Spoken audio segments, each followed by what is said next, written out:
It's just not an easy job, but he's been doing it. He's been handling this business, so I'm excited. So today is one of many. Proud to be doing it here in Kansas. We're initially coming from Atlanta, Georgia, and prior to that, we were in Columbus, Ohio. Or not Columbus, Ohio. We were there a long time ago in Columbus. But prior to that, we've had the opportunity to live other places and enjoyed it. But Kansas, my daughter's here, and my son's here, and grandbabies are here, so it's pretty awesome. Threads, Art in Motion, the exhibition, was something that Darryl's wanted to do for a while, and he came to me and was like, "Hey, I really want to make this happen."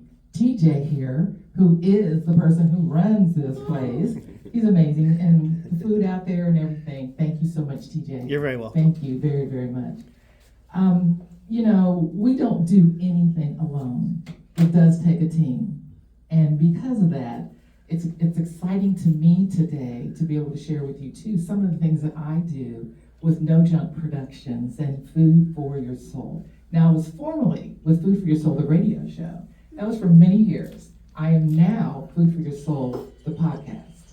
And also, I do an e-newsletter. I am a media person. I do a lot with media, and I love it. It's something that just stuck with me over the years.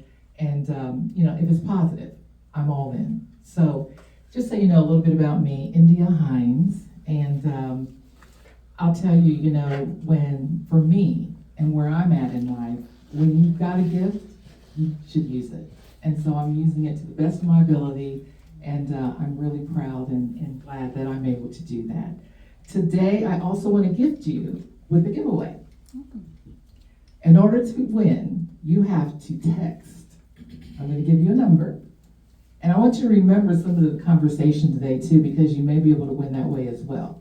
The number is 678-371-6036. That's 678-371-6036. And that's some pretty nice giveaways, really did. Darryl was going, "Oh my gosh, that's really nice." Okay, and we have in the house right now too, Dave, the sax man. All right. Now he's going to share some really good music with you. I love music, and I just could not do this exhibition without music. And so Dave has agreed to be here. He does have CDs over here, and he does accept tips. So if you choose to, not required to, but if you choose to, you enjoy the music, then definitely hook Dave up. All right, now I want to share with you, and I wanted to talk with Darryl here because it's really cool to be able to get a little bit of an understanding of what an exhibition is all about and why it even exists. And so, first and foremost, I just want to say, who are you when you are writing, doing art, and, just as an attorney at one point in your life, how did all this come together for you? Well, I guess first of all, I might say I have too much time on my hands at times, but really I don't, in actuality. I've always been, I've always had like a lot of different interests, and I've always, but I've experienced a lot of things in life. Going back to college, I started, just to give a little background, I guess I can back up, do some history. Growing up, my family, my parents, my mother and father always thought that I was going to pursue a career in art, and even as a little boy, I was always drawing and painting and doing things. And in fact, my grandmother, my paternal grandmother, her church, they always had me do posters when they were having like bake sales or fundraisers. And I was like 9, 10 years old, and I would draw pictures and create this poster, and my grandmother would pay me for it. So I was like, well, this is pretty cool. So I grew up saying, I want to be a commercial artist because I can do art and make money. Well, the sad reality was when I got to high school,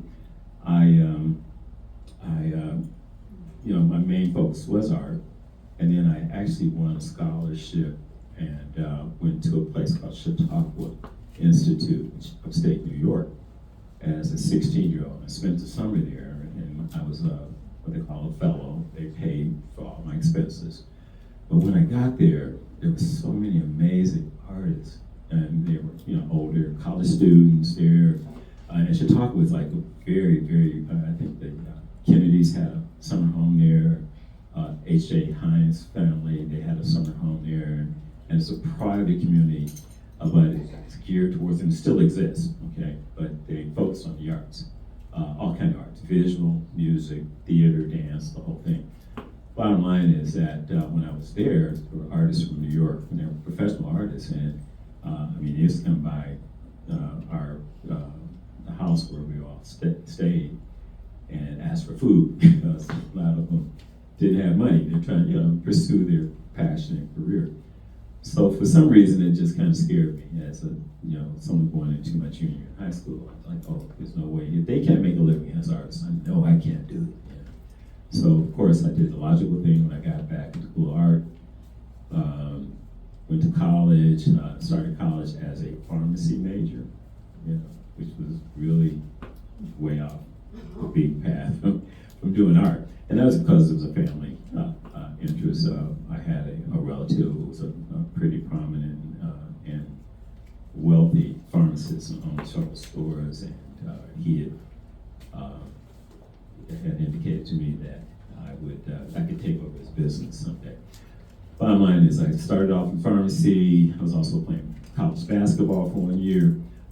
My grades were horrible. My first semester, my grade point average was a 0.9.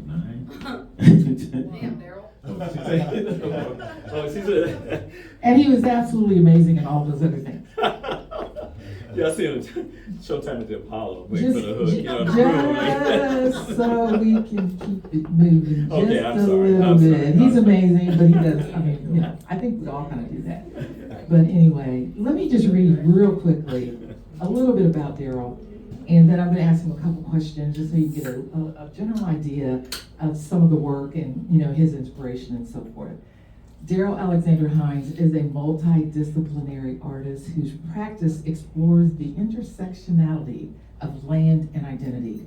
His interest in social justice presented in a visual context stems from his years as a civil rights attorney, as he connects personal familiar history to narrate stories about displaced people and the racial implications of a history that exploited them.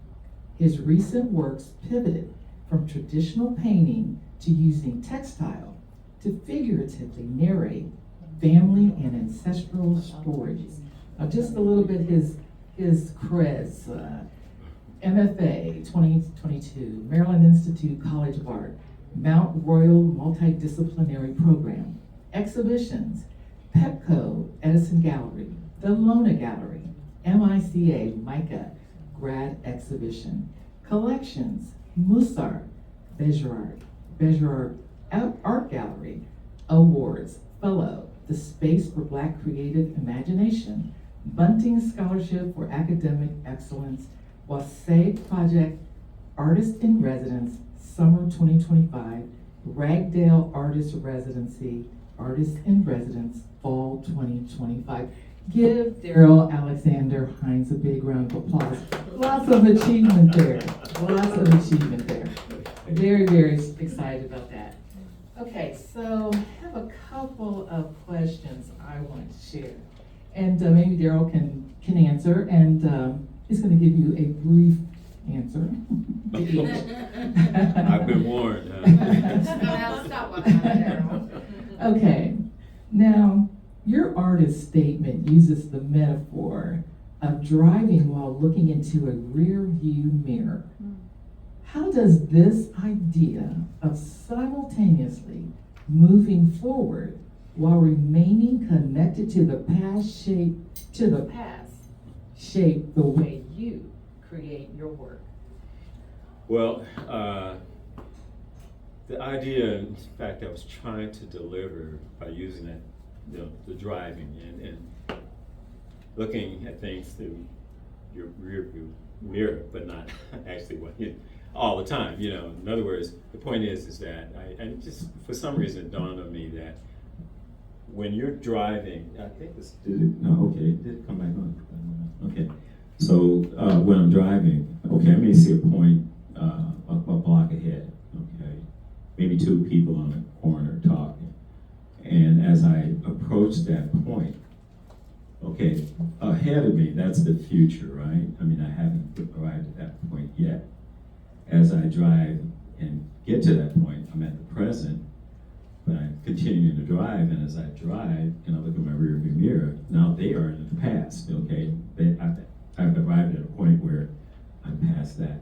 So the way I connected, or at least attempt to connect that to my artwork, is that I see the art that I do, I see the narratives that I try to create. They're based on history, most of all my family history, and our history.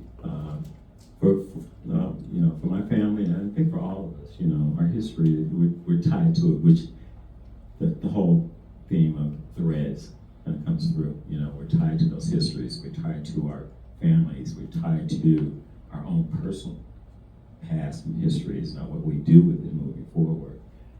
And that's what, but that's what the word seems to represent. I mean, I'm trying to represent that, okay? That's the past, but I gotta tie it, connect it to the present. And then with that, maybe have some idea of what's going to happen in the future. And a lot of what I do, and this is part of what I call my legacy project, I'm creating a whole iteration. This is the first iteration of what might be the legacy project. But it's all connected, and ultimately it's for my children and my grandchildren, and maybe someday great-grandchildren. Don't have none of that. We haven't got that far yet, but anyway. Yeah, glad to, but anyway. Okay, so with that said, much of your exhibition explores memory and identity through textile. What drew you away from traditional painting and toward fabric-based work as your primary medium? Okay. It was actually when I completed my master's in fine art in 2022.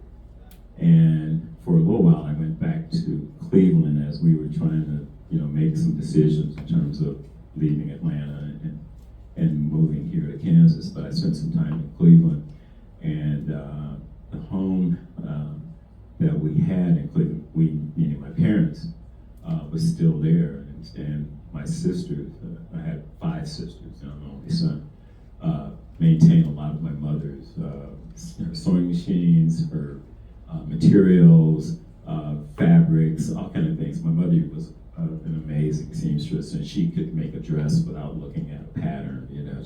She would use them sometimes.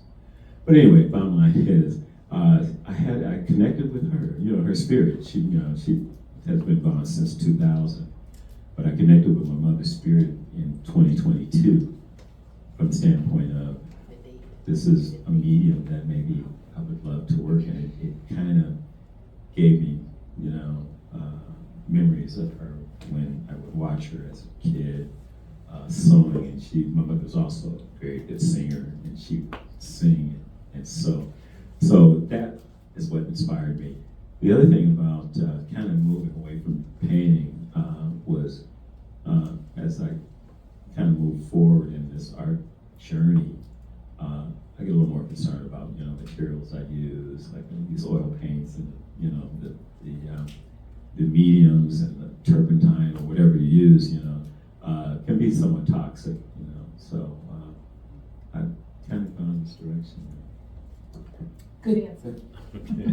I want to know about this piece right here, and I don't know if you all would like to know, but tell us a little bit about the inspiration. I think it's amazing. I've seen it, and I saw it from inception, and I was like, oh my gosh. So this is exciting for me. So tell us a little bit about it. Okay.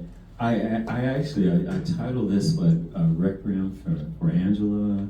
It's really, in my mind, not an actual, explicit portrait of Angela Davis, but certainly it's a reference to her. And it's really more of a reference to a gentleman named Wadsworth Gerald. And I don't know if anyone know or has known of Wadsworth, but he was one of the originators or founders of a movement called BAM, Black Arts Movement, and Afro-Cobra out of Chicago. And Afro-Cobra stands for, Afro-Cobra is Community of Barely Relevant Artists, okay? And in the 1960s and in the early 70s, these group of African-American artists got together because finding that they weren't being recognized in the mainstream, so to speak, that they created a movement. And so Wadsworth Gerald did a portrait. You've probably seen it because it's, it's a portrait of Angela Davis, but it's like all in like orange and all these vibrant colors, and she's got a microphone and she's speaking. And so this is really kind of a reference more to Wadsworth Gerald, who incidentally is still alive. He's 97 years old and still creates work. He moved from Chicago to my hometown in Cleveland. And so that's what that is. And then in my own mind, this is painting with red. Of course, the faces and the hair, that's all yarn. And it's just was, a very, how can I say, detailed and devoted effort. Speaking of detail and the effort overall, how long did it take for you to actually complete this particular piece? Well, in essence, it took me, 2 or 3 months working, off and on, which is the way I do, often, go from one piece to the next. But it took me about 3 months, I think, overall.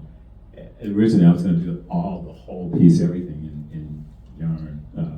But after a while, I was like, I'll use material and cover up the background. Because I'd still be working on it next year, but if I did it that way. I also want to recognize right now, while we're here, there are some artists in this room right now.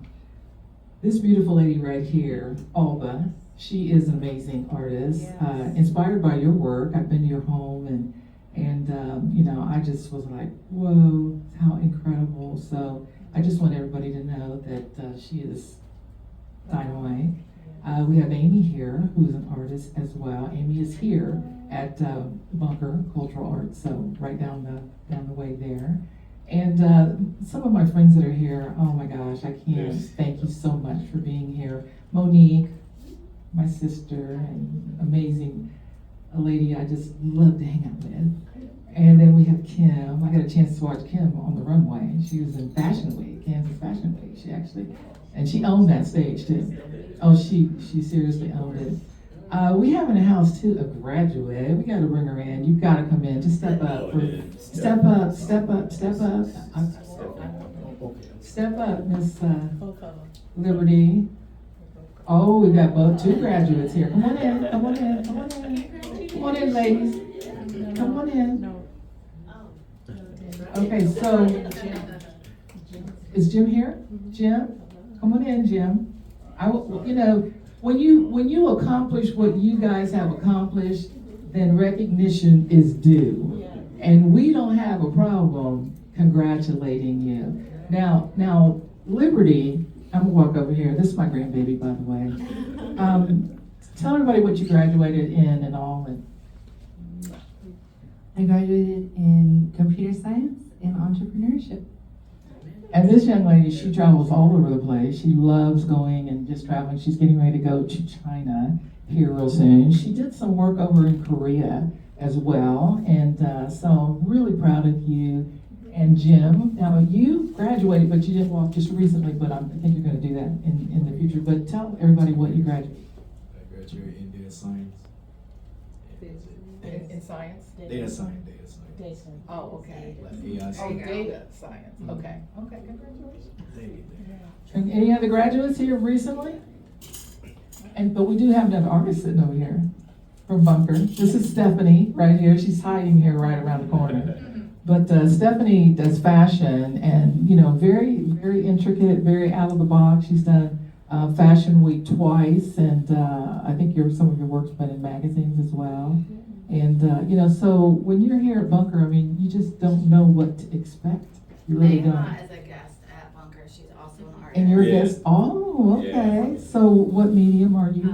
Mixed media, recycled paper, and single-use plastics. Okay. And you're here, okay, awesome. Yeah. Congratulations to Thank you. you. Yeah, in the arts, we all need to support each other, really do.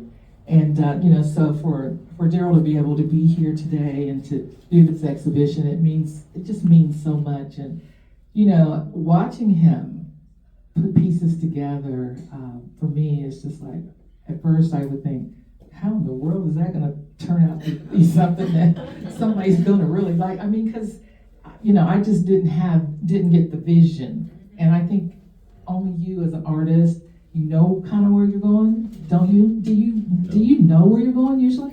Usually not, I remember, I think Liberty and I were talking a couple of years ago. She came in my studio in Georgia, and she asked me, how do I create? And I just remember I said, sometimes the art creates itself. And Really? and sometimes it does, yeah, sometimes it seems to create itself, but sometimes it's like, you're more like a conduit Yes. or vehicle, Yeah.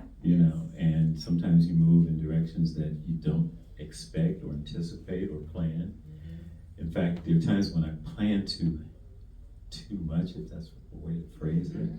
I don't like the word, the end result is like, it's too contrived for me, It has to be spontaneous, more or less. Now, the pieces in the other room, if we get a chance to talk about those were more planned, okay?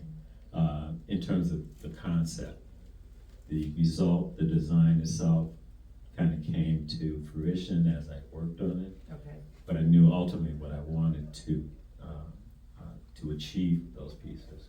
Okay, what about the piece over here? This piece right here to my right, which I think is like, whoa. I love the bell bottoms and all. I could wear that, Monique. I mean, look at the jacket. That jacket, seriously. Kim, come on. Out of the box. What about that piece?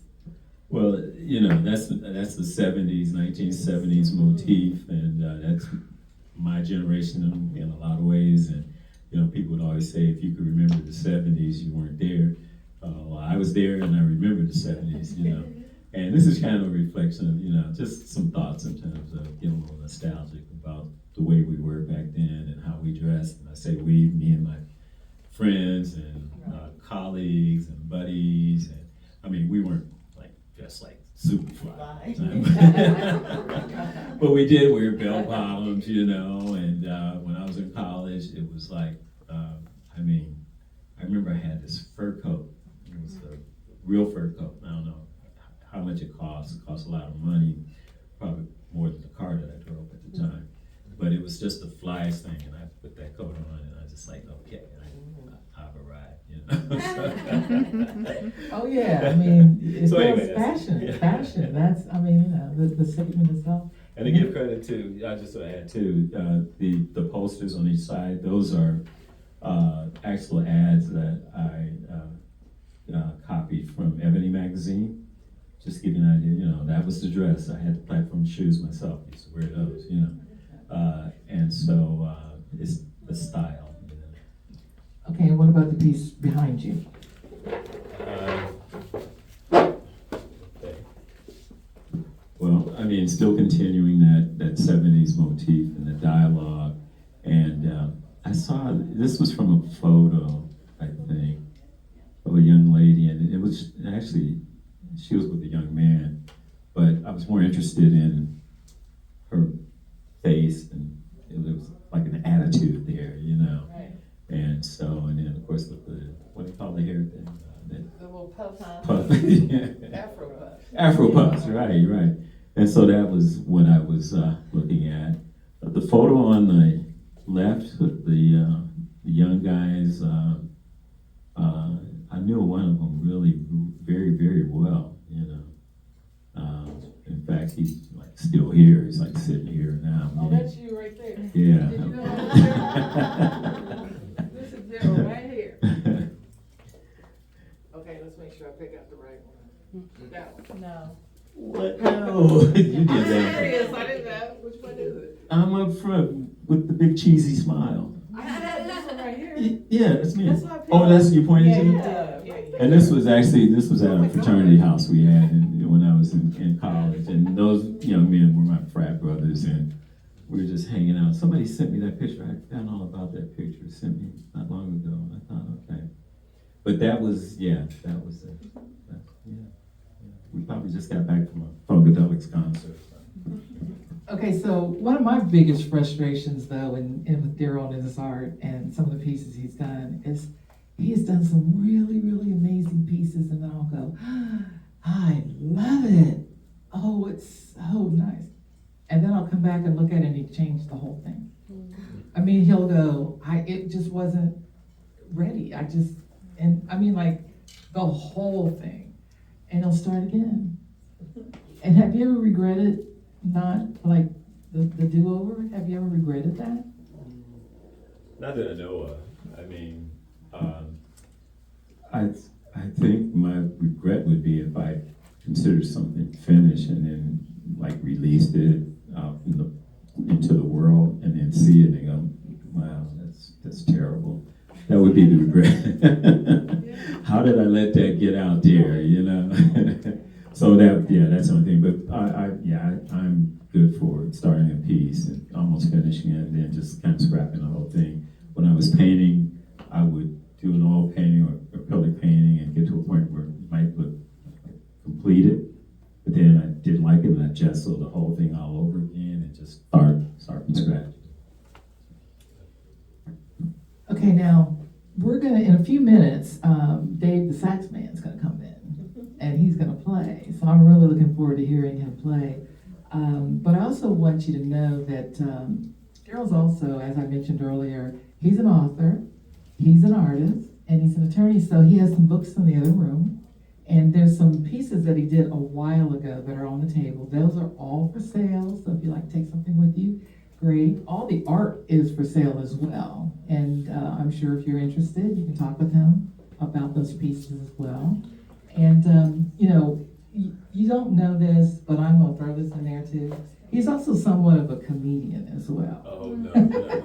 He is somewhat of a comedian. Yeah. Well, you're like, yeah, So you got to share with us. He did this. We were all at this event once, and I was like, what in the world? So he's going to share with you right now. I just want you to share real quick. And you only have a couple minutes to do it. Oh, boy. But this is a particular joke. I just wanted to share it with you. Now, with all that, my disclaimer is I'm not responsible for this. She making me do it, and it was not part of my plan. But get on with it. But okay. Well, anyway. By the way, if anyone one of the ladies want to sit down, have a seat, take my spot. Would you like to share? I'm good, thank you. Yeah, okay. But anyway, so it's a joke. Keep that in mind. Okay. Anyway, there was a family of 4, mother, father, and a sister and brother, and they're on a road trip, and they're driving along, and all of a sudden, the dad who's driving the vehicle loses control of the car and runs off the road and smashes into a tree. Now, the other thing I have to add, mother, father, sister, brother, and there was the pet monkey, the family monkey was also in the car, right? So they run into a tree, no one survives except for the monkey, right? And there were no witnesses, so highway patrol shows up and they're trying to figure out how did this happen. And so one patrolman says, well, monkeys are pretty smart, maybe he can tell us, And so they said, okay, monkey, what was the father doing when he was, when the car went off the road and smashed into a tree and killed everybody? And the monkey goes like that. And they said, oh, okay, so the father was drinking, he got drunk, he lost control of the car and ran into the tree. And the monkey goes, no, like that. And they go, well, what was the mother doing when the father lost control of the car and ran off the road? And the monkey does like this. They go, oh, the mother was fussing at the father. He got distracted, lost control of the car, ran into a tree. goes, no. They go, well, what were the children doing when this happened? And the monkey does like this. They go, oh, the children were in the back seat fighting, distracted the father, he lost control of the car, and that killed everyone. And the monkey goes, and they go, okay, monkey, what were you doing? And the monkey goes, I didn't make this joke up. Oh my gosh. Yeah, when I first heard that, I was like, you've got to be kidding. Oh my gosh, does anybody have a quick question? One quick question, because we are getting ready to bring Dave, the sax man, in. And so if you have a quick question, I'll take your question right now. I just want to know, how do you stay motivated in, with so many things in the world that happens? It's like, we went through COVID, we went through so many things, we're going through things now, etc. How do you, what continues to motivate you to keep creating? That's a good, very good question. Sometimes I don't really know. I mean, I guess I'm motivated to do the work, and maybe part of it, because I didn't point this out, because growing up, the idea was I would be an artist, but once I went to law school and graduated from law school and practiced law, I didn't do anything art-wise, and for 30 years I didn't paint or draw or anything. So I got a late start, and once my kids, my children, finished school and were on their way, I thought it was time for me to do something, and I got involved, kind of back to art real quick, because my son, Clark, was the big tall guy running around here. He and Max, my oldest son, talked about putting together a t-shirt company, okay?